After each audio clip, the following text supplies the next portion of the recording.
তোমার ছেলের বাবা হয়ে এতটুকু লজ্জা হয় না? সাকিবের বরবাদ আসছে শতাধিক প্রেক্ষাগৃহে। আসছে ঈদে এবার মুক্তির অপেক্ষায় হাফ ডজন সিনেমা। যে তালিকায় দুটি খবর রয়েছে মেগা স্টার সাকিব খানের, তবে দর্শকদের সবচেয়ে বেশি আগ্রহ রয়েছে সেই সিনেমাটি, যেটি সাকিব খানের বরবাদ। ইতিমধ্যে ছবিটির ট্রেলার বেশ ঝড় তুলেছে, শুধু তাই নয়, ছবির গানগুলো এখন প্রকাশ্যে আছে।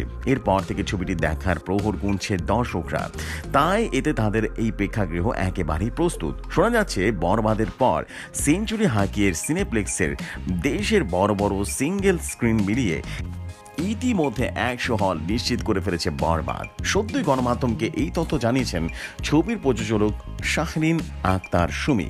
তার কথায় বরবাদ এটা ডিজার্ভ করে। সঙ্গে যারা হাই রেজাল্টের বরবাদ নিচ্ছেন তারা এর চেয়ে অনেক বেশি ইনকাম করতে পারবেন বলেও আশ্বস্ত করেন। বরবাদ ছাড়াও সাকিবের আরও একটি ছবি অন্তরাত্মা এবার ঈদে মুক্তির অপেক্ষায়। এছাড়াও প্রেক্ষাগৃহে মুক্তির অপেক্ষায় রয়েছে মোশাররফের চক্কর 302, সিয়ামের জঙ্গলি, নিশোর দাগি, ফারিয়ার জিন 3।